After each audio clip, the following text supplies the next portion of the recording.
नमस्कार। मेरा नाम है सुरेंद्र कुमार और आप सभी का एक बार पुनः दक्षिणा ई क्लासरूम में बहुत बहुत स्वागत। हम बातें करने वाले हैं एफएसटी डिस्कशन पेपर नंबर 1। आइए देखते हैं सवाल नंबर 1 से क्लास स्टार्ट करते हैं। सवाल नंबर 1 आपके इस पेपर का है, particle is moving in X Y plane, मतलब वेलोसिटी ऑफ पार्टिकल दिया हुआ है, वो आपको दिया हुआ है 4i cap plus 4j cap और एक्सेलरेशन आपको दिया हुआ है 3i cap plus 5j cap और आपसे पूछा है रेडियस ऑफ कर्वेचर, है ना। मान लीजिए कि भैया ये वेलोसिटी है, ये आपका एक्सेलरेशन है। रेडियस ऑफ कर्वेचर आपका होता है मैग्नीट्यूड ऑफ वेलोसिटी का square upon acceleration perpendicular to the velocity. तो एक्सेलरेशन का ये वाला कंपोनेंट ए पैरेलल बोल रहा हूं और ये वाले कंपोनेंट को ए परपेंडिकुलर बोल रहा हूं। अगर मुझे ए परपेंडिकुलर चाहिए तो क्या मैं ऐसा नहीं कर सकता, ए माइनस ए पैरेलल, और ए पैरेलल को मैं ए का इधर वाला component A dot V cap into we cap हो जाएगा।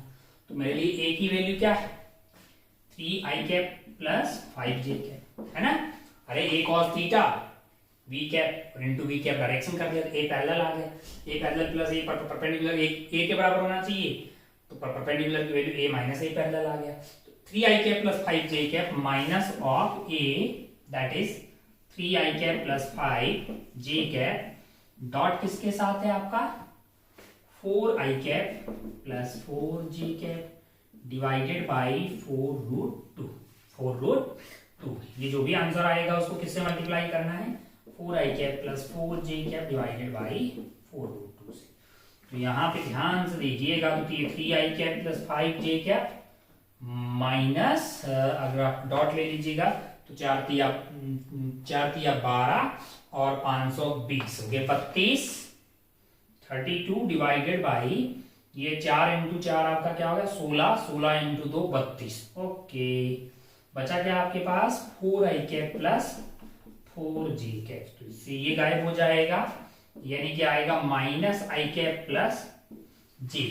अच्छा, और v के मैग्नीट्यूड की बात करें तो ये मैग्नीट्यूड तो आपका 4√2 होगा, तो इसका स्क्वायर डिवाइडेड बाय एक्सेलरेशन का मैग्नीट्यूड, इसका मैग्नीट्यूड कितना हो जाएगा √2 हो जाएगा, इसका मैग्नीट्यूड √2 हो जाएगा, है कि नहीं यार। तो अगर आप ध्यान से देखिए तो ये आपका हो गया है 13/√2, 16 इंटू 2, तो ये आ जाएगा आपका 16√2 मीटर, 16√2 मीटर, जो कि आपको ऑप्शन ए में दिखाई देगा। आप ए को टिक करके आगे बढ़ सकते थे। आइए आगे बढ़ते हैं सवाल नंबर 2 की तरफ।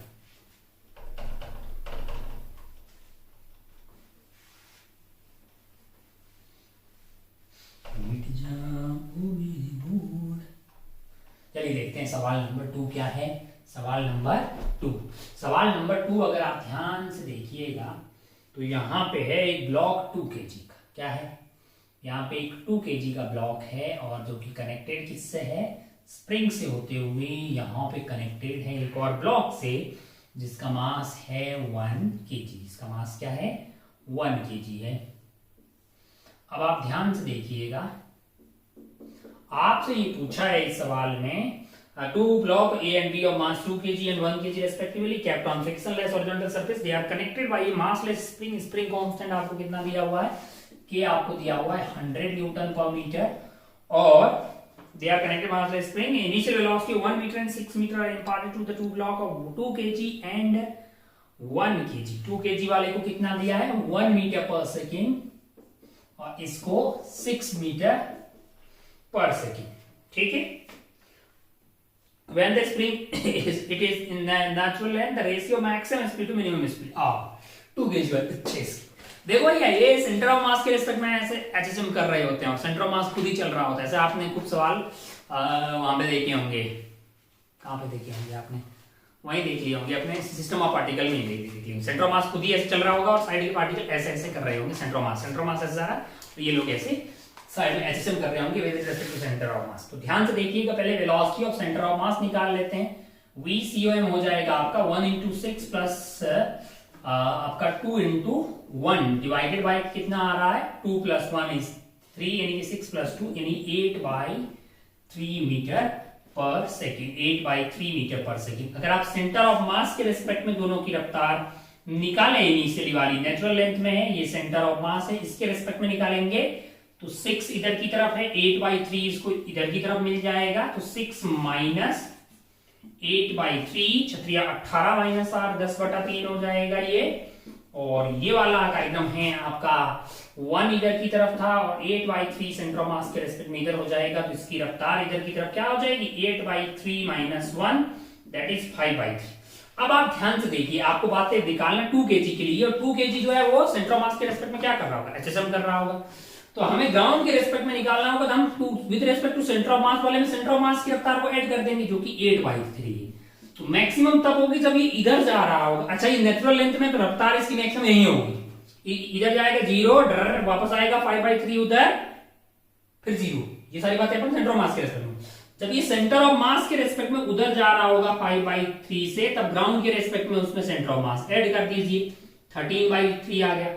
और जब ये सेंटर ऑफ मास के रेस्पेक्ट में इधर जा रहा होगा 5/3 से, तब उसमें क्या कर दीजिए, मतलब माइनस हो गया ये इधर की तरफ, 8/3 ऐड कर दीजिए, है कि नहीं है। अच्छा भाई साहब, बहुत बढ़िया, बहुत शानदार। तो ये वाली वैल्यू आपके लिए क्या आ गई है 3/3, है ना।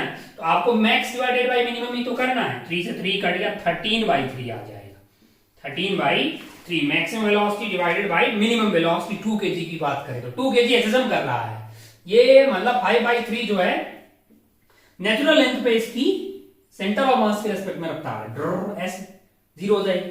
फिर वापस आते हो 5/3 मैक्सिमम होगी, मैक्सिमम में फिर ये ऐड कर लो मिनिमम में, उधर की तरफ मैक्सिमम वाले को जब आप 8/3 ऐड करेंगे तो आपको ग्राउंड के रेस्पेक्ट में मिनिमम मिल जाएगी। तो आपको 13/3 और 3/3 का रेशियो लेंगे 13/3 आपको आंसर आ जाएगा, जो कि ऑप्शन ए में दिया हुआ है। आइए आगे बढ़ते हैं सवाल नंबर 3 की तरफ। 2 के बाद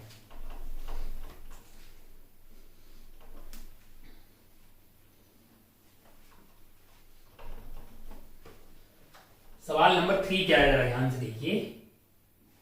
सवाल नंबर 3 में आपके पास है, scientist propose a new temperature scale in which the ice point is, मतलब 0 डिग्री को भाई बोल रहा है 25x और 100 डिग्री को भाई बोल रहा है 305x। ठीक है, ये आपका 25x है और ये 305x होना, यहाँ पे क्या होना चाहिए आपका 0 डिग्री सेल्सियस और ये 100 डिग्री सेल्सियस। मतलब ये 100 डिग्री सेल्सियस का जो डिफरेंस है वो किसमें तोड़ा गया है 305 माइनस 25 यानी कि 280x 280x में, यानी कि 1 degree Celsius is equal to 2.8x के बराबर आ गया, है कि नहीं। अब आपसे पूछा है भैया कि मतलब जो है specific heat of water in new scale क्या होगी। स्पेसिफिक हीट ऑफ वाटर क्या होती है 4200 जूल पर केजी पर डिग्री सेल्सियस, है ना। तो अगर आप ध्यान से ये पर डिग्री सेल्सियस, 1 डिग्री सेल्सियस किसके बराबर है 2.8 के बराबर है। तो 4200 joule as it is, KG as it is, और डिग्री सेल्सियस की जगह ये एक्स वाला कार्यक्रम लिख लेंगे। तो यहाँ पे कितना आ जाएगा, 1 के बदले 2.8 है, तो ये 2.8 आ गया। 2.8 से इसको डिवाइड करिएगा तो यहाँ पे 0 हटा के यहाँ 0 लगा दीजिए, है ना, और ये कितना आ जाएगा 42 जो है, मतलब जो है आप इसको काटिएगा, ये 7 से 4 6 है ना, और फिर इससे ये कट गया 15, तो ये तो 15 हो गया, तो ये 1500 आ गया भैया, कितना आ गया 1500 आ गया। अब आप ध्यान से देखिएगा तो आपको वो क्या करना है, इज इंटू 10 की पावर में लिखना है ना। हाँ, तो इसको आप क्या लिख सकते हैं 1.5 इंटू 10 की पावर 3 लिख सकते हैं, जो कि आपको कहां दिखाई देगा, ऑप्शन डी में दिखाई देगा। इसको आप टिक करके आगे बढ़ सकते थे। चलिए आगे बढ़ते हैं अपन सवाल नंबर 4 की तरफ। ये था 3 तो आसान था बहुत। हाँ, चलिए क्या है सवाल नंबर 4 देखिए जरा ध्यान से। 4 वाले में आपको एक ग्राफ दिया गया है 1 मोल, यानी n की वैल्यू 1 है और गैस कैसी है मोनो एटॉमिक है, यानी f की वैल्यू 3 है, और प्रोसेस जो वो कर रही है वो pv की power x is equal to constant, और उसकी c वर्सेस मतलब जो है c versus the graph shows the variation of molar specific heat of gas with respect to x। c versus x का कर्व बनाना है। c is specific heat capacity delta Q is equal to delta U plus delta W, मतलब यहाँ पे W लिख लीजिएगा इसको आप क्या लिख सकते हैं, एनसी डीटी, ये आपको सी चाहिए, ये आपका क्या है एनसीवी डीटी आ जाएगा, और ये आइटम क्या है पी डीवी, पी डीवी है कि नहीं है। अब आप ध्यान से देखिएगा, अब अगर आप ध्यान से देखिए, आप क्या जानते हैं, PV is equal to NRT जानते हैं भाई साहब, है कि नहीं है। तो अगर आप ध्यान से देखेंगे तो आप ये पाएंगे कि जो डीवी है, इस वी को आप क्या लिख सकते हैं, एनआरटी बाई पी, है ना। और यहां से इसको कांस्टेंट के मान लीजिए, इसको कांस्टेंट क्या मान लीजिए, कि हालांकि आपको याद होता है वैसे तो वो वैसे तो 1 upon gamma minus 1 upon P की x माइनस 1 आता है, x माइनस 1 आता है। हम तो डेरिवेशन की बात करें, मान लो कि हमें याद नहीं है, तो एनआरटी पी, इसको अपन क्या लिख सकते हैं, एनआरटी डिवाइडेड बाई पी, और पी को लिख सकते हैं के अपॉन, इसको के मान लिया ना अपन ने, के अपॉन वी की पावर x, तो यहां पे के आ गया इंटू वी की पावर x आ गया, sorry PV is equal to NRT, NRT लिख दिया अपन ने, और वी को लिख दिया एनआरटी डिवाइडेड बाई पी, और पी को अपन ने लिख दिया है, पी को अपन ने लिख दिया है यहां से के डिवाइडेड बाई वी की पावर x, के डिवाइडेड बाई पी की पावर x, वी की पावर x उधर चला गया। तो अगर आप ध्यान से देखिएगा, अगर आप ध्यान से देखिए तो मुझे, चलिए तो यहां से अपने पास PV is equal to NRT, और वी की वैल्यू मिल गई एनआरटी बाई पी, और पी की वैल्यू को अपन ने डाल दिया यहां से मैं क्या लिख सकता हूं, वी की power 1 minus X is equal to NRT divided by K, दोनों साइड डिफरेंशिएट करते हैं, 1 माइनस एक्स इंटू वी की power 1 minus X into minus 1, यानी कि वी की power minus X is equal to DV is equal to NR, इसका हो जाएगा डिफरेंशिएशन dt डिवाइडेड बाई के। तो यहां से मेरे पास dv की वैल्यू हो जाएगी nr dt, और v की पावर x उधर चला जाएगा डिवाइडेड बाई k, और ये 1 माइनस एक्स। अब आप ध्यान से देखिए, यहाँ पे मेरे पास है nc dt is equal to ncv, cv की वैल्यू अपन ने लिख दी r अपॉन गामा माइनस 1 dt, प्लस आपके पास p dv, p को आप क्या लिख देंगे, k डिवाइडेड बाई v की पावर x, और यहां से dv की वैल्यू लिख देंगे nr dt v की power x upon k into 1 minus x है। ध्यान से आप देखिएगा, v की पावर x से v की पावर x, k से k, n से n सारे गायब हो जाएंगे, r से nc dt, हाँ r रह जाएगा भाई साहब, r बच जाएगा, और dt सारे गायब हो जाएंगे, dt सारे गायब हो जाएंगे। तो यहां से c आपके लिए आ गया r अपॉन गामा माइनस 1, और इसको मैं अगर यहां माइनस कर दूं तो ये आपका हो जाएगा r अपॉन x माइनस 1 माइनस एक्स है ना, यही है। तो अगर सही से कैलकुलेशन की तो यही आ जाएगा आपके लिए, r अपॉन गामा माइनस 1, r अपॉन x माइनस 1, और ये है मोनो एटॉमिक, तो गामा की वैल्यू होगी आपकी 5/3। अब आपको सिर्फ जो है ना किसके बीच में कर्व बनाना है, कर्व आपका जो है वो होना चाहिए c वर्सेस x के बीच में, किसके बीच में, c वर्सेस x के बीच में। तो यहाँ पे आप अगर आप ध्यान से देखिएगा इस वाले कर्व को, c वर्सेस x वाले इस कर्व को, जो कि है आपका ये ऐसे जा रहा है, देन यहां से ये कर्व कुछ ऐसे निकल रहा है ना, तो यहाँ पे आपका c है और यहाँ पे आपका x है, फंक्शन आपका जो है ना वो काम की चीज वो यही है। अब आप ध्यान से देखिए, यहाँ पे आपको c डैश दिया है और यहाँ पे आपको x डैश दिया। अगर आपको c डैश निकालना है, मतलब x जहां 0 हो जाए, x 0 हो जाए, तो भैया क्या हो जाएगा, c डैश की वैल्यू हो जाएगी r अपॉन गामा माइनस 1, और x हो गया है 0, तो ये प्लस का r हो गया है। गामा आपका कितना है लाला, 5/3 है, 5/3, तो r अपॉन 5/3 माइनस 1 इज 2/3, तो 2 यहाँ पे हो जाएगा, 3 ऊपर चला जाएगा, प्लस r आ जाएगा, तो ये वैल्यू आपके आ जाएगी 5r/2। c डैश की वैल्यू हो जाएगी 5r/2 है। उसी तरह से अगर x डैश निकालना है तो c की वैल्यू 0 हो जाएगी, तो c की वैल्यू 0 करोगे तो r अपॉन गामा माइनस 1 तो आपका हो गया भाई साहब 5/3, यानी कि 2 मतलब 5/3 माइनस 1 है ना, ये वाली वैल्यू होगी, that must be equal to r अपॉन x डैश माइनस 1 है, तो ये कट गया भाई साहब। यहां से आपका x डैश माइनस 1 की वैल्यू क्या आ गई है, 2/3 आ गई है, तो x डैश की वैल्यू 1 प्लस 2/3, यानी कि वो वैल्यू आ रही है 5/3, वो वाली वैल्यू आपके लिए कितनी आ गई 5/3, और आपका आंसर जो है वो 5r/2 5/3 आ जाएगा, जो कि ऑप्शन बी में दिया हुआ है। तो इतनी लंबी आप कैलकुलेशन करते तो तो आपका फोर्थ वाले का आंसर जो है वो बी में जो दे रखा है वो आ जाएगा। फिफ्थ एकदम लल्लू सवाल है, सिक्स एकदम लल्लू सवाल है, थोड़ी की रफ्तार से पढ़ते हैं आगे, जरा ध्यान से देखिए।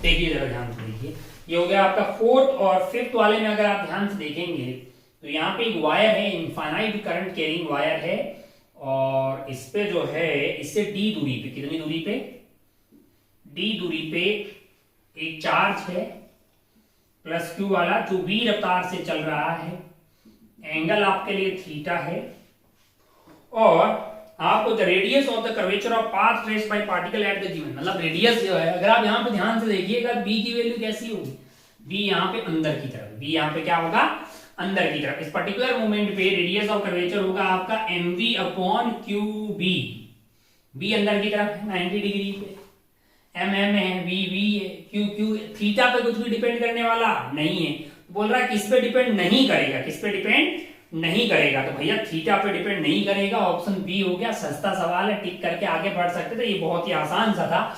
आइए सिक्स वाले पे देखते हैं। सिक्स वाले में क्या हो रहा है ना कि रे ऐसे आ रही है, ठीक है, ये आपका इंसिडेंट रे है, ये आपका रिफ्लेक्टेड रे है, माना कि ये एंगल आई है तो ये एंगल आई होगा, तो डेविएशन कितना हो जाएगा, ये वाला पाई माइनस 2i हो जाएगा, angle between incident and reflected. Incident आपकी जो है वो माइनस जे कैप में है, किसमें, माइनस जे कैप में, और रिफ्लेक्टेड वाली जो है वो आपकी i cap plus √3 J cap divided by 2, ये तो इन दोनों के बीच का एंगल ही तो पाई माइनस 2i है ना यार, दो वेक्टर के बीच का एंगल आपको दिया हुआ है।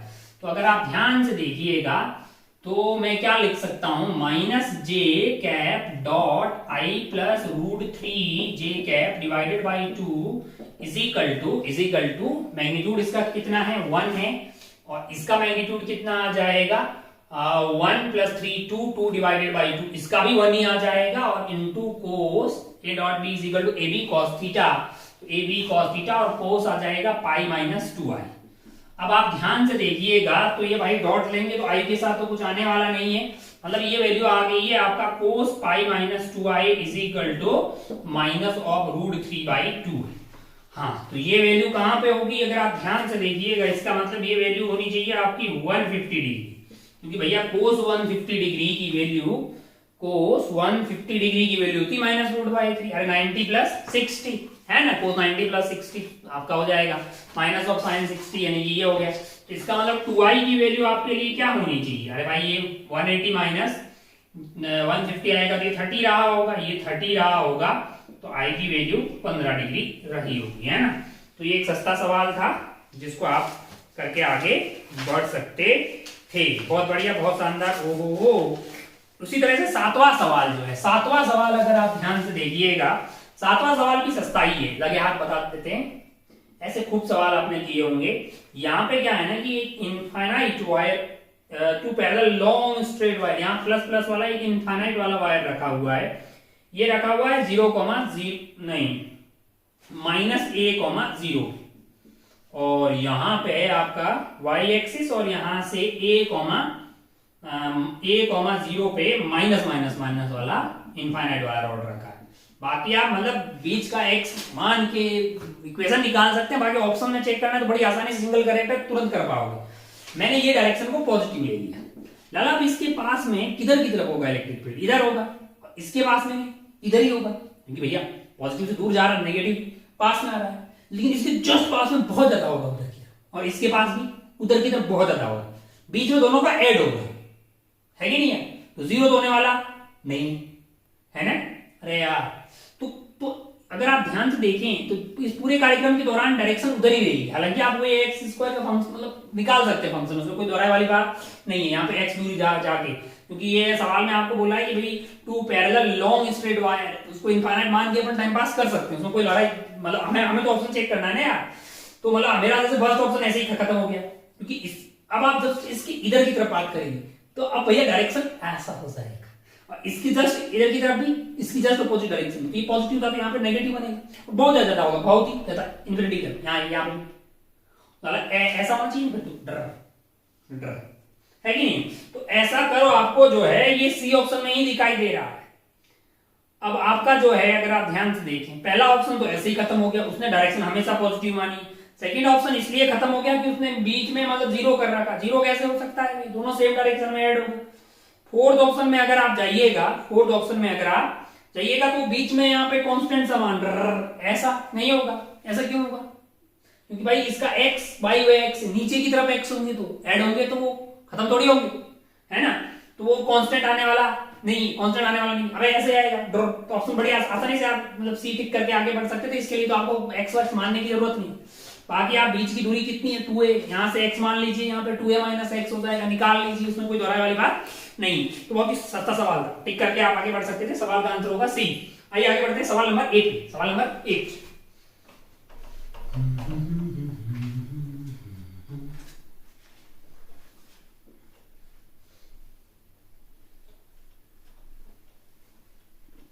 देखिए जरा ध्यान से, क्या है सवाल नंबर 8 वाले सवाल में एक प्लेनो कॉन्वेक्स लेंस। कैसा है? प्लेनो कॉन्वेक्स लेंस, ये मान लिया भाई साहब हमने, है ना? ये plano convex lens is made of material of refractive index n। इसका रिफ्रैक्टिव इंडेक्स n है। क्या है? n है। Small object is placed 20 centimetre away in front of the curved surface. मैंने कहा ठीक है लाला, यहां पे रख दिया है, कितनी दूरी पे?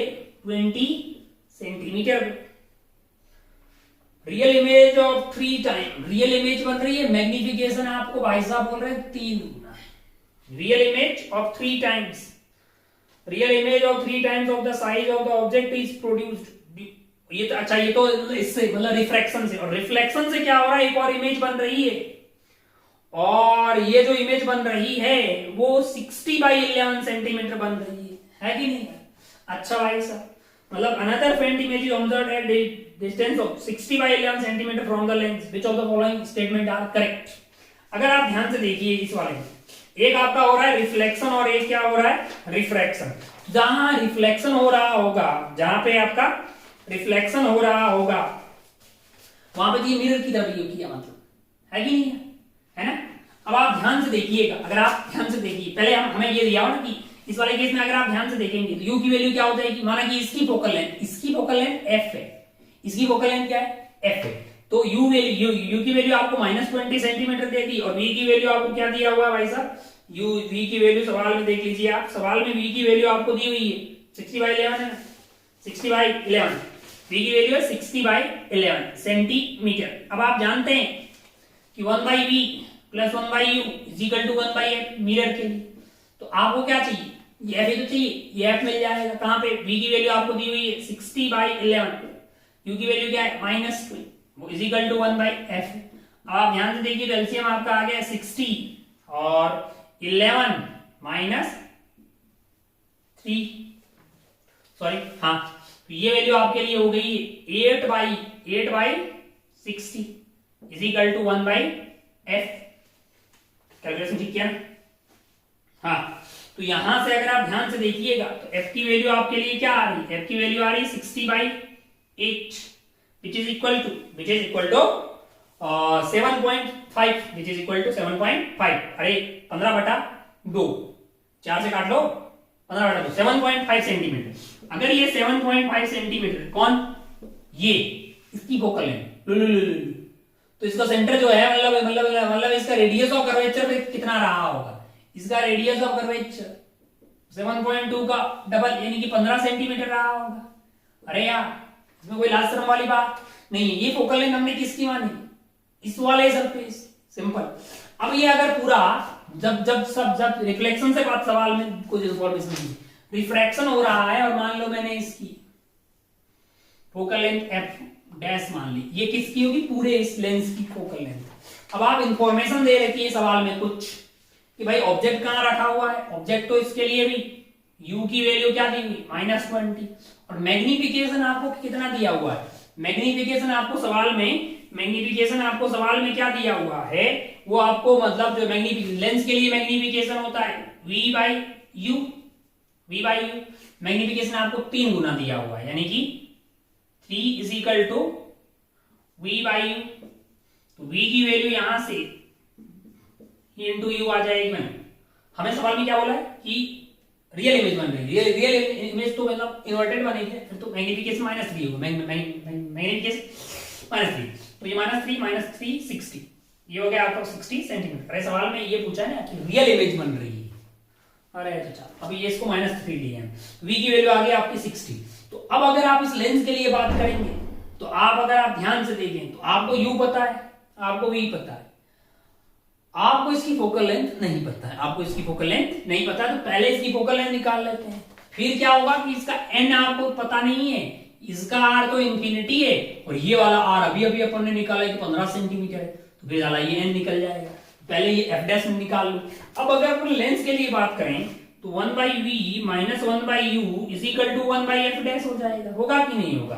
तो v की वैल्यू आपके लिए होगी 60 और u की वैल्यू थी -20, माइनस हुई प्लस हो गया लाला, is equal to 1/f dash हो गया। तो अगर आप ध्यान से देखिएगा तो एलसीएम आ गया है 60 और 1 प्लस 3 यानी कि 4/60 यानी कि 1/15 यानी कि f डैश की वैल्यू आ रही है 15 सेंटीमीटर। अब अगर आप ध्यान से देखें कि मैं लेंस मेकर फॉर्मूला लगा के 1/f डैश को म्यू माइनस 1/r1 जो है वो आपका कितना दिया हुआ है 15 दिया हुआ, माइनस 1/r2 वो इंफिनिटी हो जाएगा, काहे को कि ये प्लेन मिरर की तरह। अरे ये वाले का रेडियस ऑफ कर्वेचर क्या होगा, इंफिनिटी होगा, काहे को कि ये प्लेन सरफेस है। अब आप ध्यान से देखिए तो ये f डैश की वैल्यू आपको क्या मिल रहा है 15 मिल रहा है, is equal to mu minus 1/15, तो 15 से 15 खत्म हो गया है, तो यहां से आपका म्यू है या जो n लिखा हुआ है सवाल में उसको n दिया, n की वैल्यू हो गई 1 माइनस n माइनस 1, n की वैल्यू 2 आ गई, n की वैल्यू क्या आ गई 2। तो अब अपन सवाल पे दोबारा आ जाते हैं, क्या क्या इंफॉर्मेशन इस सवाल में दी हुई थी।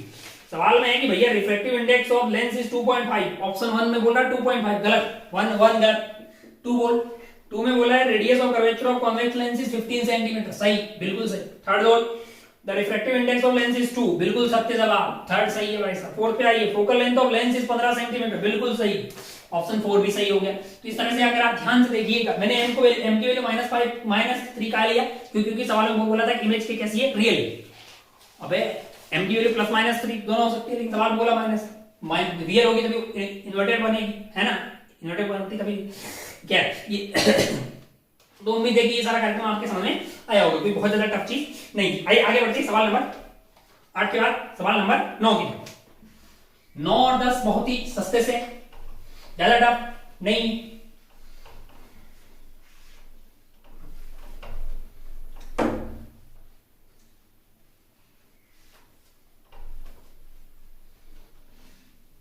सवाल नंबर 9 ध्यान से आप देखेंगे तो यहां पे क्या है, आपके पास मटेरियल है, उसका रिफ्रैक्टिव इंडेक्स NZ है, Z आपका नीचे की तरफ बढ़ रहा है, बहुत बढ़िया भाई साहब, और बीच का फासला आपको D दिया हुआ है, और यहां पे जो इंसिडेंट लाइट है वो ऐसे आ रही है, और ये वाला एंगल आपके लिए थीटा है, और ये कुछ इसका पाथ। अच्छा अगर आप ध्यान से देखिए तो Z के साथ जो N है वो आपको transparent NZ here, Z is the vertical distance from slab is placed between two medium with the refractive index N1 and N2, और N2 बड़ा है N1 से, ray of light is this and this।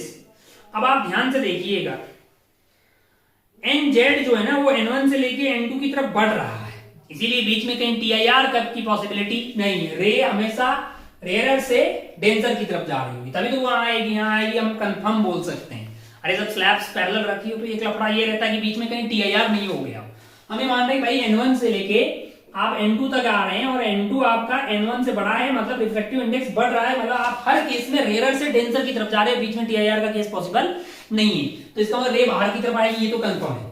अब अगर एक ही जैसा होता तो मान लो कि ऐसा कुछ होता और ये निकल जाती है, आपका L निकलता लेटरल डिस्प्लेसमेंट, और यहाँ पे स्ट्रेट लाइन का पाथ आने वाला नहीं है, पर हाँ कुछ कर्व वाला पाथ आए, कुछ कर्व वाला पाथ आएगा, है ना। मान लो कि बढ़ रहा है तो ये ज्यादा पास में आता हो, ऐसा कुछ भी मैंने मान लिया ऐसा कुछ हो गया, वो स्ट्रेट लाइन नहीं होगा, वो जो भी कर्व आएगा क्या वो इस बात पर डिपेंड करेगा कि NZ क्या है, मैंने कहा हाँ, और उसको बहुत छोटी यहाँ पे आप जाके यहाँ से Z पे जाके एक छोटी सी स्लैब ले सकते हैं, उसकी थिकनेस क्या होगी DZ हो सकती है, उससे आप कर्व की इक्वेशन भी निकाल सकते हैं। हमारे सवाल में भी इक्वेशन की जरूरत ही नहीं है, तो ये जो कर्व आएगा वो एनजेड पे डिपेंड करेगा बिल्कुल, क्योंकि ये कितना दूर जाके निकलेगा, ये वाली दूरी की बात करें, वो तो इस बात पे डिपेंड करेगी कि ये कर्व कैसा है, ये कर्व कैसा है, अगर है ना, और वो कर्व कैसा आएगा वो इस बात पे डिपेंड करेगा कि एनजेड क्या है, डी क्या है और क्या है। और हाँ, अगर ये वाला एंगल जो है बाहर की तरफ कितने एंगल पे निकल रहा है भैया, ये थीटा फाइनल है और ये थीटा मतलब इनिशियल है, तो हर एक स्लैब में आप n1 sin theta 1 equal to nn sin theta लगा सकते हैं। पैरेलल स्लैब के केस में हम लगाते हैं, बस बीच में क्या नहीं होना चाहिए, टीआईआर नहीं होना चाहिए। और हम ये मान रहे हैं कि रे हमेशा रेयर से टेंसर की तरफ जा रही है, तो टीआईआर नहीं हो रहा है। तो भाई साहब आपका 1 into sin theta I initial must be equal to, यहां पर अगर फाइनली बाहर की बात करें तो n2 sin थीटा f है, n2 sin थीटा f होगा। अब अगर आप ध्यान से देखिए तो यहाँ पे ऑप्शंस पे आ जाते हैं। पहला ऑप्शन आपको बोल रहा है, ऑप्शन ए जो बोल रहा है वो आपको बोल रहा है n1 sin theta i is equal to n2 sin theta f, सही है। बी बोल रहा है, सी बोल रहा है, डी बोल रहा है, बी आपसे बोल रहा है l is dependent of D. बिल्कुल भैया, वो डी पे भी डिपेंड करेगा और वो एनजेड पे भी डिपेंड करेगा, क्योंकि वो इस बात पे डिपेंड करेगा कि यहाँ बीच में कर्व कैसा आएगा, है ना, है कि नहीं है। तो बी बिल्कुल सही है। सी अगर आप ध्यान से देखिए तो L is independent of N2, yes N2 पे डिपेंड नहीं करेगा भाई साहब, क्यों, क्योंकि भाई साहब N2 पे तो ये थीटा एफ करेगा, N2 पे ये थीटा एफ करेगा। बीच में करो कैसा आया, मतलब वो कौन से पॉइंट पे निकलेगा उसका N2 से कोई लेना देना नहीं, NZ पे बिल्कुल करेगा। तो बिल्कुल ये सही बात है, इज इंडिपेंडेंट ऑफ N2 वाले विचार आपके सत्य हैं, यानी कि सी भी सही है। L is dependent of NZ, बिल्कुल डिपेंडेंट ऑफ NZ होगा, ये भी सही है। तो इस वाले सवाल में अगर आप ध्यान से देखिएगा, हमको लगता है कि ABCD सारे ऑप्शन ही आपके करेक्ट हो जा रहे हैं। आइए आगे बढ़ते हैं सवाल नंबर 10 की तरफ।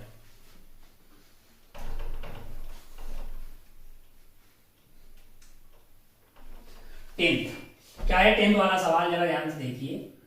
टेंथ वाले सवाल में आपने खूब ऐसे सवाल किए होंगे। बेसिकली क्या है ना कि यहाँ पे ये सोर्स 1 मान लेते हैं अपन, ये सोर्स 2 है और ये आपका D है, और यहाँ पे अगर आप इंफिनिटी से इंफिनिटी स्क्रीन रखते हो तो आप जानते हो कि भैया यहाँ पे जो है ना आपके पास जो फ्रिंजेस आती है वो सर्कुलर आती है कि नहीं आती है, क्योंकि भैया यहाँ से अगर आप यहाँ से किसी बिंदु पे चले जाओगे तो ये पॉइंट P पे मान लो हाइट पे, तो ये वाली जो दूरी है PH1 माइनस ये जो डिफरेंस रहेगा वो इस वाले प्लेन में ऐसे सर्कल के सारे बिंदुओं पे वो सेम ही रहेगा, है कि नहीं है। तो रिंग्स आती है, लेकिन सौभाग्य से बात ये है कि आपकी स्क्रीन ऊपर की तरफ है, और तो वो जो रिंग्स आएगी वो आधी आएगी बे, अगर इसको आप ऐसा कर लोगे तो ऐसा ही आएगा, तो सेमी सर्कुलर रिंग्स आएगी, इसमें तो कोई दोहराई वाली बात नहीं है ना।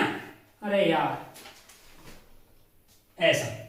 अब आप ध्यान से देखिएगा, और यहां पे क्या होगा, डेल्टा एक्स, यहाँ पे डेल्टा एक्स तो डी के बराबर ही होगा, यहाँ पे डेल्टा एक्स जो है वो डी के बराबर होगा। और डी आपको सवाल में कितना दिया हुआ है, डी आपको दिया हुआ है भाई साहब 0.6006 नैनोमीटर, है ना। अब अगर ये एन लेमडा हुआ तो यहाँ पे क्या बनेगा, आपके पास मैक्सिमम बन जाएगा, है ना। और 2n+1 लेमडा मतलब जो है बाय 2 हो गया तो आप मिनिमम मिलेगा। तो अगर आप ध्यान से देखिए, मैंने इसको n लेमडा मान लिया, n लेमडा मान लिया, n अगर इंटीजर आ जाए तो मेरा काम बन जाएगा। n की वैल्यू क्या होगी, मैंने कहा 0.6006 nanometre is divided by lambda है। भाई साहब जो लेमडा है ना इस सवाल में, वो वेवलेंथ आपको कितनी दी हुई है, ये आपको कहीं तो दी होगी, बगैर उसके काम चलने वाला नहीं। वेवलेंथ आपको दी 600 नैनोमीटर की, कितनी 600 नैनोमीटर, ठीक है भाई साहब। तो इसको डिवाइड कर दीजिए 600 नैनोमीटर से।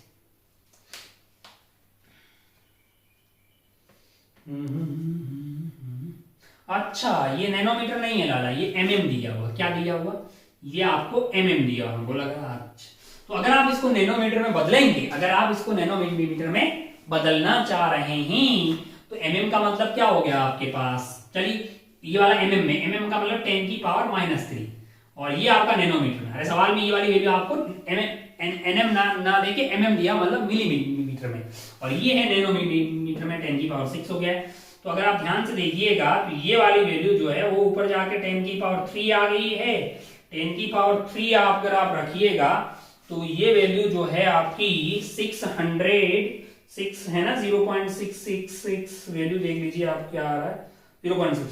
अब आप ध्यान से देखिएगा, ध्यान से आप देखिए तो इसको आप मल्टीप्लाई कर दीजिए कितने से,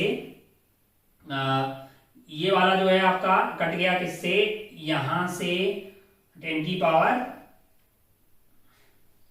नैनोमीटर है ना, अरे 10 की पावर -9, क्या कर रहे हैं हम भी, 10 की पावर 6 है, 10 की पावर 6 है। तो हमको लगता है ये 1000 कुछ आ जाता है, 1001 आ रहा है ऐसा शायद, है ना। इसको काट लीजिए, मतलब ये तो वही है ना, 10 की पावर 6 से इसको मल्टीप्लाई कर दीजिए, 1001 आ रहा है।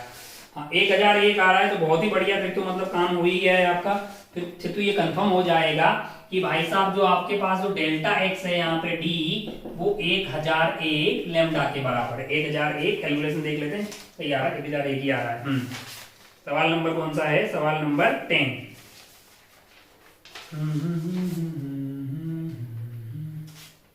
सवाल number 10 is equal to 1001 lambda. तो यहाँ पे मतलब कंस्ट्रक्टिव इंटरफेरेंस होगा, ये कंफर्म हो गया। तो यहाँ पास वाला जो होगा ना, वो आपका कंस्ट्रक्टिव इंटरफेरेंस होगा, है ना। यहाँ पे ब्राइट ब्राइट रहेगा, ये वाला ब्राइट है, उसके बाद में क्या आएगा, ये डार्क आ जाएगा, फिर से ब्राइट, ये bright dark and so on, इस तरह से चलता रहेगा करेगा। तो सीधा ऑप्शन पे आ जाते हैं, लल्लू पल्लू, तो इसमें कोई बहुत ज्यादा दम नहीं है।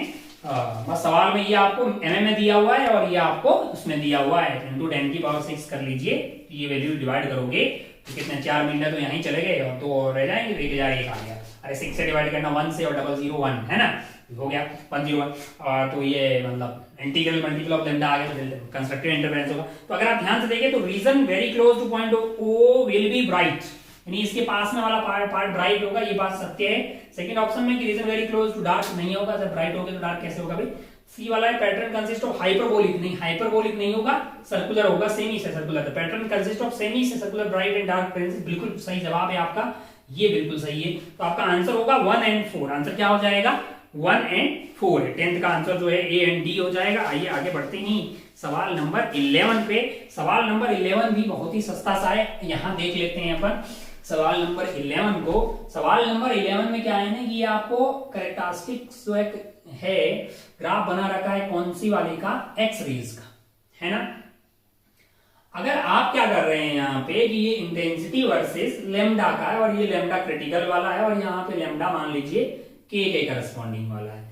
तो अगर आप ध्यान से देखिए भाई साहब क्या बोल रहे हैं कि इन्होंने क्या कर दिया है कि मतलब जो है एक्सेलरेटिंग वोल्टेज बढ़ा दिया है। एक्सेलरेटिंग वोल्टेज बढ़ा दोगे तो जो इलेक्ट्रॉन पास में आ रहे होंगे E इंटू वी एस से, मतलब जो उनकी एनर्जी है वो बढ़ जाएगी, और ये एनर्जी जब पूरी की पूरी कन्वर्ट हो जाती है एक्स रे में, तभी तो आपको मिनिमम लेमडा में प्राप्त होता है। तो अगर इसको मैं S C by lambda minimum, या फिर लेमडा जो क्रिटिकल वाला है सबसे मिनिमम वाला, अगर आप इसको बढ़ा दोगे एक्सेलरेटिंग वोल्टेज को बढ़ा दोगे, तो लेमडा सी आपका घट जाएगा, तभी ना बराबर हो पाएगा।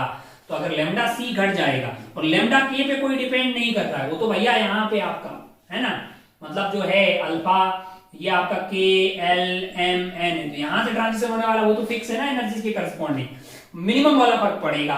ये तो आपका फिक्स वाली क्वांटिटी, ये वाली क्वांटिटी तो फिक्स है ना यार, जो मतलब दोनों के बीच में जो लेमडा आने वाला है वो तो फिक्स एनर्जी, उसको आप एक्सेलरेटिंग से कोई लेना देना नहीं है।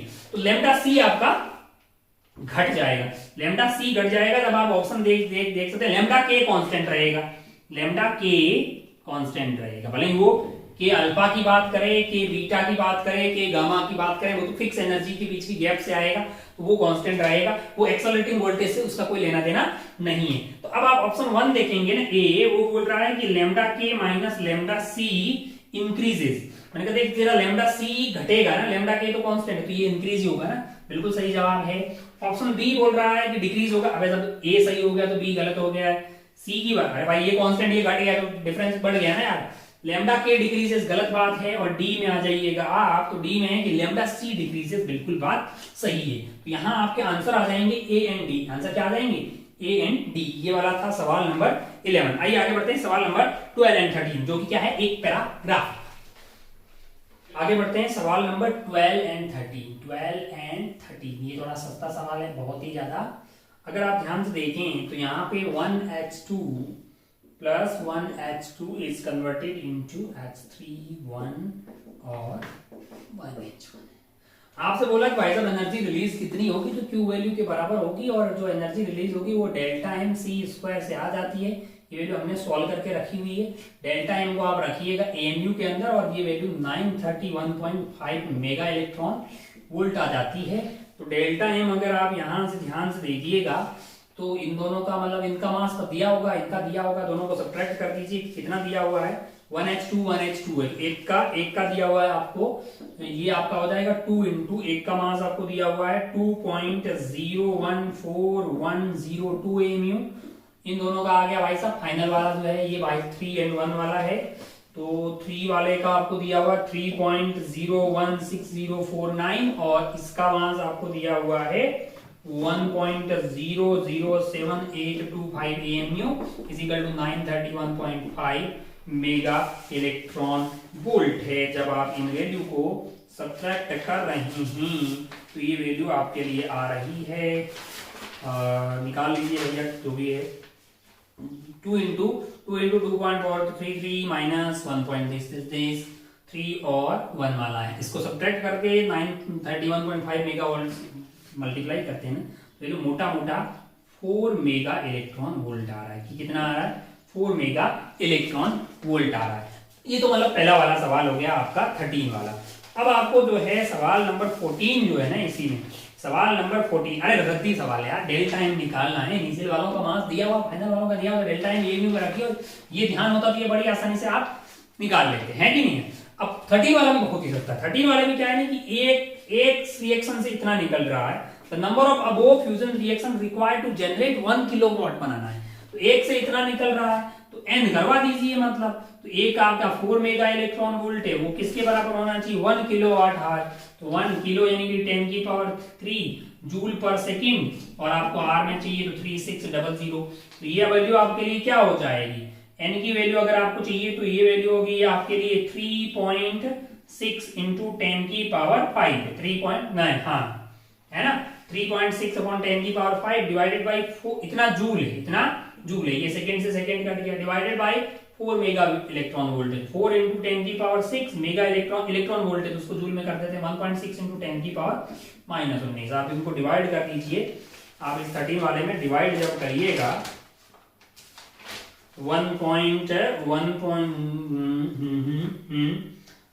3.6 इंटू 10 की पावर आपके पास कितनी 3600, हाँ 5 तो ऐसे ही हो गया, 3.6 लिखा है ये 6 हो जाएगा, अरे 5 तो ऐसे ही हो गया, 3.6 डिवाइडेड बाई 4 इंटू ये वैल्यू कर रहे हैं 4 इंटू 10 की पावर 6 डिवाइडेड बाई 1.6 इंटू, इसको जब कर रहे हैं तो ये वैल्यू आ रही है n की वैल्यू 5.6 इंटू 10 की पावर 18, तो वही आपका जो है आंसर हो जाएगा। बाकी आप देख लेना कैलकुलेशन करके, ये 6 से तो 6 कट जाएगा और कैलकुलेशन आप कर सकते हैं, तो सस्ता ही है, इसमें कुछ ज्यादा टाइम क्या ही लगाना है।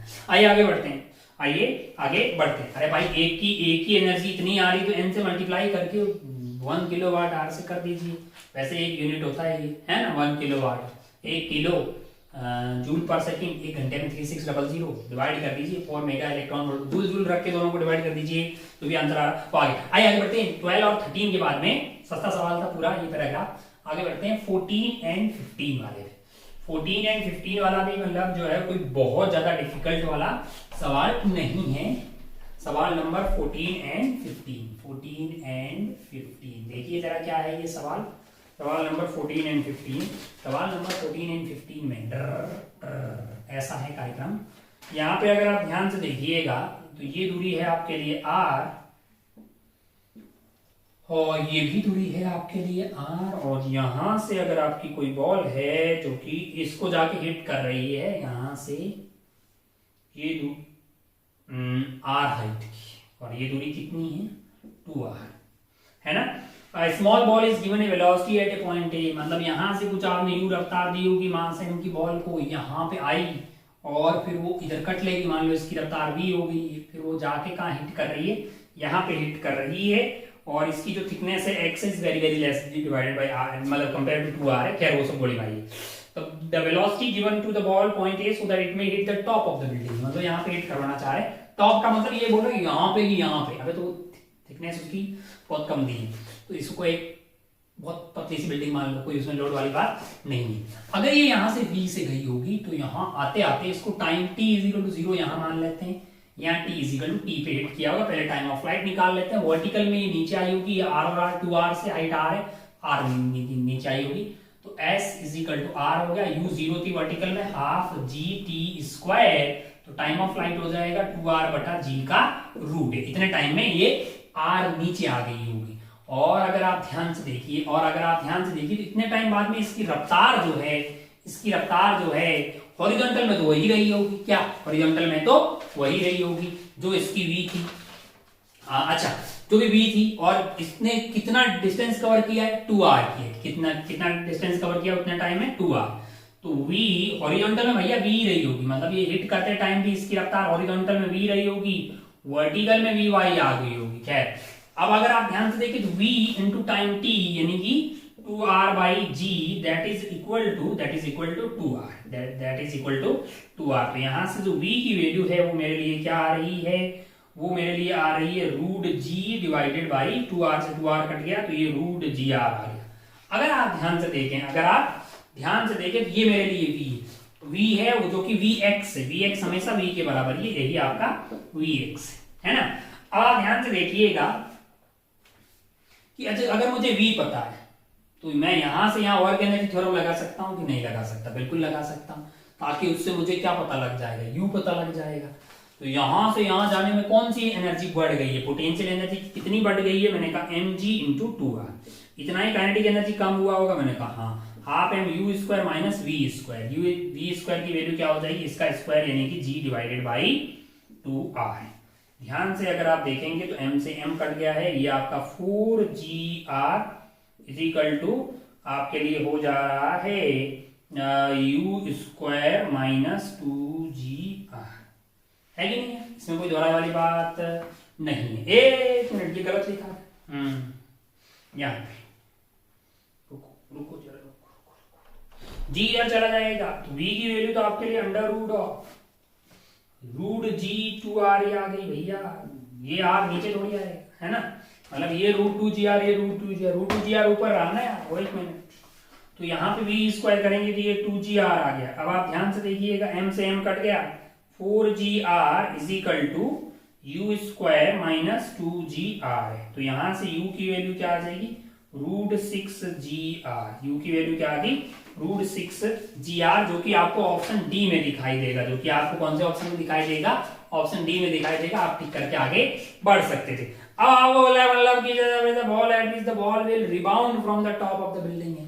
अरे चाचा, जब आ रही होगी तब इसके पास रफ्तार इधर की तरफ रही होगी v, और नीचे की तरफ रही होगी vy, तो ये ऐसे एंगल को थीटा पे आई होगी, है कि नहीं यार? ये एंगल थीटा पे, तो उतने पे ही ये रिबाउंड होकर हॉरिजॉन्टल से चली जाएगी। तो अपने को अगर थीटा निकालना है तो tan theta is basically vy divided by vx। vx तो आपका v है, vy आपको निकालना है। vy निकालेंगे तो इनिशियली इसकी 0 थी रफ्तार y में, और एक्सेलरेशन आपके पास g था। एक्सेलरेशन क्या था, v is equal to u plus at, a की वैल्यू g और t की वैल्यू क्या है, t की वैल्यू है रूट 2r बटा g। तो भैया ये रूट 2gr आ गई। अरे ये मतलब रूट 2gr है, और v खुद ही क्या है, v ये तो रूट 2gr ही है।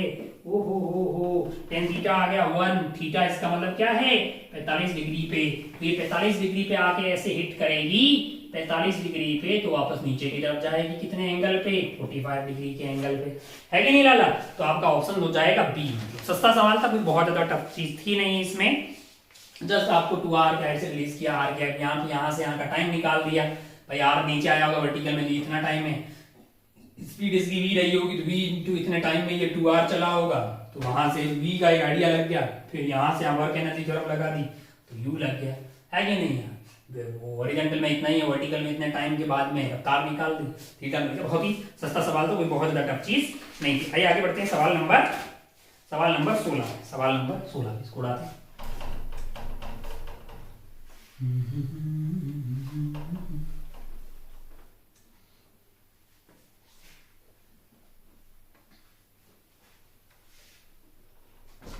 सवाल नंबर 16 क्या है? सवाल नंबर 16, सवाल नंबर 16 कोई बहुत ज्यादा डिफिकल्ट नहीं है, बड़ी आसानी से आप कर सकते हैं। ये जो है आइटम है, ये प्योर रोलिंग करता हुआ जा रहा है। अगर ये v0 से ऐसे जा रहा है तो ओमेगा नॉट से घूम रहा होगा, और जब ये बाहर जा रहा होगा तब ये वी नॉट मान लो, और ये ओमेगा नॉट जो होगा वो वी नॉट बाई आर होगा। ये वाले पॉइंट की रफ्तार जो है वो नेट जीरो रहेगी, क्योंकि ये प्योर रोलिंग करता हुआ जा रहा है। अब ये जैसे ही बाहर की तरफ कट लेगा, मतलब इससे बाहर यहां आ जाएगा, तो इसकी जो इधर की रफ्तार थी, इसकी इधर की जो रफ्तार थी वो मान लो कुछ भी रही होगी वी नॉट, तो ये ओमेगा नॉट भी इस तरह से रहा होगा। ये जो पॉइंट है, इस वाले पॉइंट की रफ्तार omega naught into R into V naught, मतलब क्या हो गई होगी, जीरो है। ये वाले पॉइंट की क्या क्या रफ्तार है, जीरो है। ये पॉइंट पी मान लीजिए, तो velocity of point P in zero है। अब इसके बाद क्या लग रहा होगा, mg लगने लग जाएगा इसके नीचे, नॉर्मल गायब हो जाएगा। तो mg का सेंटर ऑफ मास के अबाउट फोर्स आएगा, उसकी वजह से इसकी नीचे की तरफ एक्सेलरेशन आएगी, उससे की तरफ नीचे की तरफ इसकी स्पीड बढ़ेगी सेंटर ऑफ मास की। टॉर्क नहीं आएगा, तो ओमेगा में कोई चेंज होने वाला नहीं है। तो ये ओमेगा नॉट से अगर है तो ओमेगा नॉट से खींचते, मतलब ऐसे ऐसे ओमेगा नॉट से घूमते हुए नीचे की तरफ प्रस्थान करने लगेगा। तो आपसे पूछा गया पहले वाले ऑप्शन में कि angular momentum about the centre of mass of the ball is conserve. भैया जब mg लग रहा है, एक ही फोर्स वो भी सेंटर ऑफ मास पे लग रहा है, तो टॉर्क आ ही नहीं रहा है, कंजर्व। ए में आर आएगा, कंजर्व रहेगा। बी देखते हैं, linear momentum of ball when it is in air. भाई mg लग रहा है नीचे, लीनियर मोमेंटम कंजर्व नहीं रहेगा, हॉरिजॉन्टल में रहेगा, वर्टिकल में रहने वाला नहीं है, तो नॉन कंजर्व आएगा। आपका आंसर जो है वो नॉन कंजर्व, जो कि एस में है। सी में पढ़िएगा कि total rotational kinetic energy, rotational kinetic energy होगी half I omega square. Omega आपका कांस्टेंट है, क्योंकि अल्फा आ ही नहीं रहा, टॉर्क आ ही नहीं रहा, तो ये बिल्कुल कांस्टेंट होगा। ये कंजर्व है, किसमें है कंजर्व, आर ऑप्शन में दिया हुआ है। Velocity of point P at the instant given, किसी भी इंस्टेंट पे अगर आप ध्यान से देखें तो अब देखो जरा, कोई भी इंस्टेंट करो, बीच में कहीं टप्पा खाने वाला, वैसे इसकी स्टार्टिंग में जीरो थी, अब आपका सेंटर ऑफ मास की रफ्तार वी वाई में मान लो v v v v y आ गई, तो इसको क्या मिला, वी नॉट इधर था, ओमेगा नॉट आर इधर था, वी वाई इधर मिला। ये तो दोनों बराबर थे, क्योंकि प्योर रोलिंग कर रहा था, नेट रफ्तार वी वाई आई ना यार, है ना लाला। ओ हो, तो अगर आप ध्यान से देखें तो आपका जवाब हो जाएगा क्यू। इसका जवाब क्या हो जाएगा, क्यू हो जाएगा। ग्राउंड के रेस्पेक्ट में इसकी रफ्तार हमेशा वी वाई रहेगी, जो कि सेंटर ऑफ मास की भी वी वाई ही है। बहुत बढ़िया, बहुत ही खूबसूरत। ओ हो, तो ये मतलब बहुत ही सस्ते नंबर थे, बिल्कुल ए बी सी डी वाले ऑप्शन जो है तुरंत आप करके आगे बढ़ सकते थे। आइए आगे बढ़ते हैं सवाल नंबर 17 की तरफ। तो आगे बढ़ते हैं अपन सवाल नंबर सेकंड लास्ट 17। देखिएगा 17 कुछ नहीं है, जस्ट आपको थोड़ा सा कैलकुलेशन करना है। आपको एक इक्वेशन दी हुई है, y is equal to A sine 2 pi x minus 2 pi t plus pi by 3, ठीक है। और आपको जो है मतलब वेलोसिटी ऑफ पार्टिकल के बारे में बात करनी है, टाइम दिया हुआ है और उसकी पोजीशन। देखो पोजीशन तो आप x, t पुट कर दीजिए, है ना, तो y आप x को x डाल दीजिए, t को जो भी दिया हुआ पुट करेंगे तो आपको मिल जाएगी, मतलब की पोजीशन क्या है उसकी। और रफ्तार चाहिए पार्टिकल की, वेलोसिटी ऑफ पार्टिकल जो होगा वो आपको क्या मिलेगा, वो मिल जाएगा dy बाई dt, है ना। तो अगर आप ध्यान से देखेंगे तो वेलोसिटी ऑफ पार्टिकल आ जाएगा, टाइम के रेस्पेक्ट में डिफरेंशिएट करेंगे तो माइनस ऑफ 2 पाई a बार आ जाएगा, ये बन जाएगा कोस 2 pi x minus 2 pi t plus pi by 3।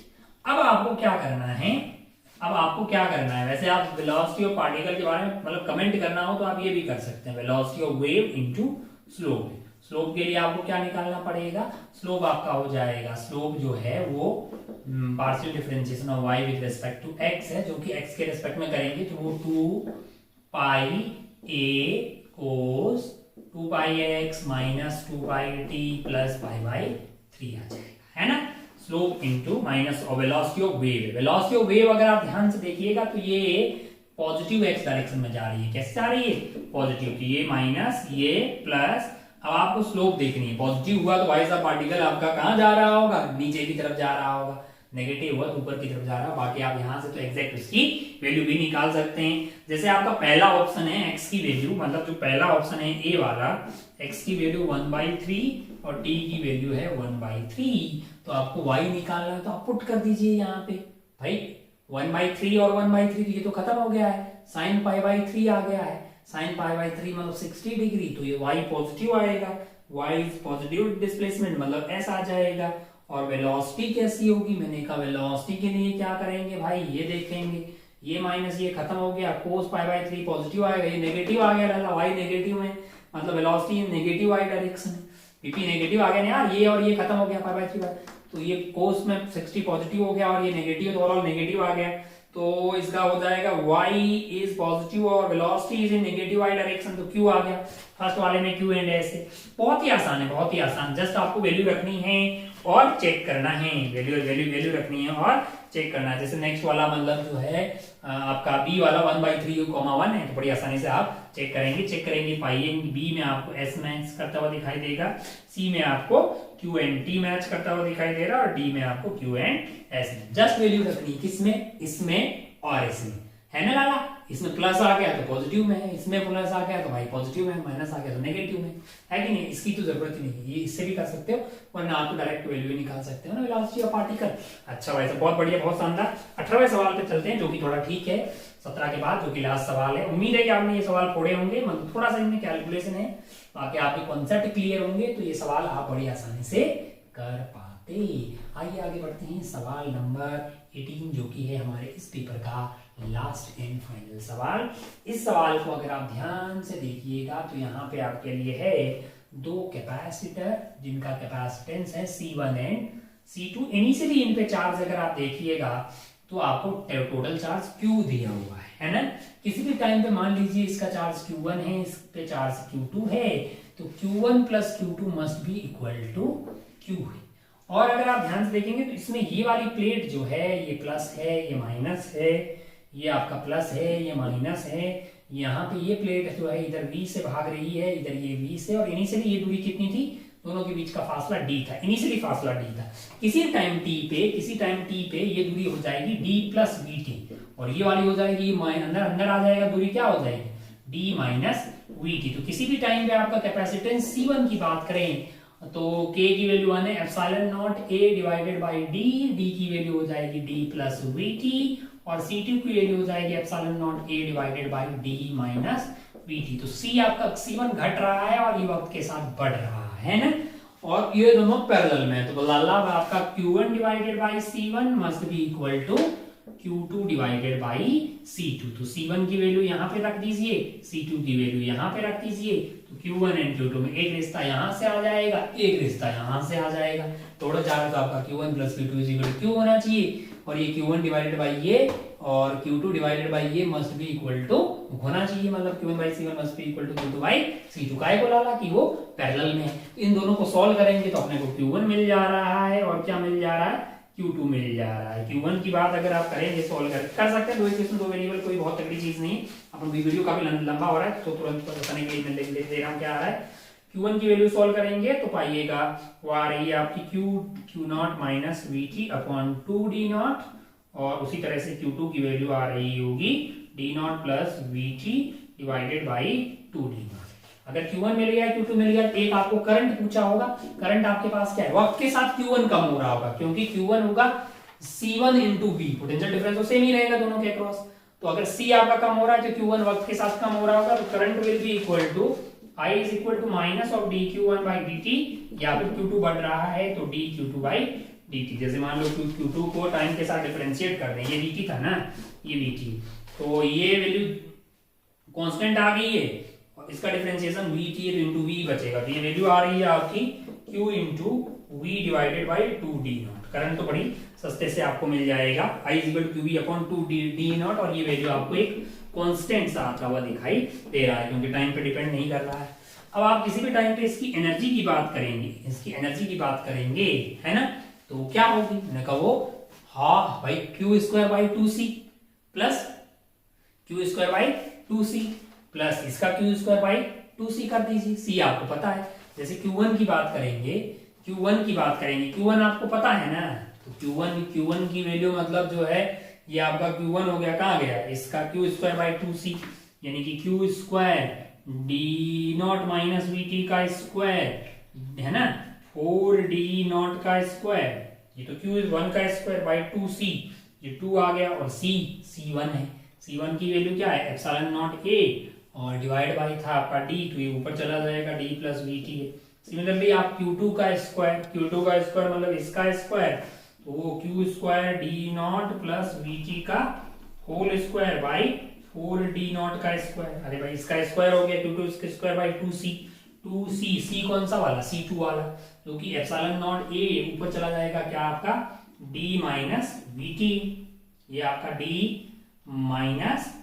Minus VT आ जाएगा। तो अगर आप ध्यान से देखिएगा तो ये आपका जो है फंक्शन ऑफ टाइम, आपको एनर्जी मिल जाएगी।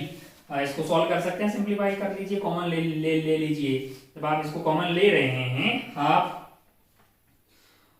D not minus we T upon, सही को लिखा है मैंने, हाँ बिल्कुल सही लिखा है, 4 इंटू 8 हो गया। हाँ तो अगर आप कॉमन लेके इसको देख रहे हैं तो ये वैल्यू सॉल्व करके आ रही है Q square D square minus V square T square divided by 4 epsilon naught A D naught. अब अगर आप ध्यान से देखिएगा, ऑप्शन मिला ले लीजिए, सारी वैल्यू हमने निकाल ली है। अगर आप ध्यान से देखिएगा तो charge on a capacitor C1 as a function of time t, यानी कि Q1 मिल गया है आपको, ये वाला जो कि आपको ऑप्शन R में दिखाई देगा।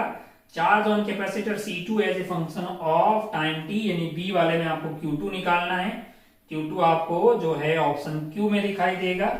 और फिर आपसे करंट पूछा है तो करंट आपको ये वाला QE upon 2d0 S option में दिखाई देगा।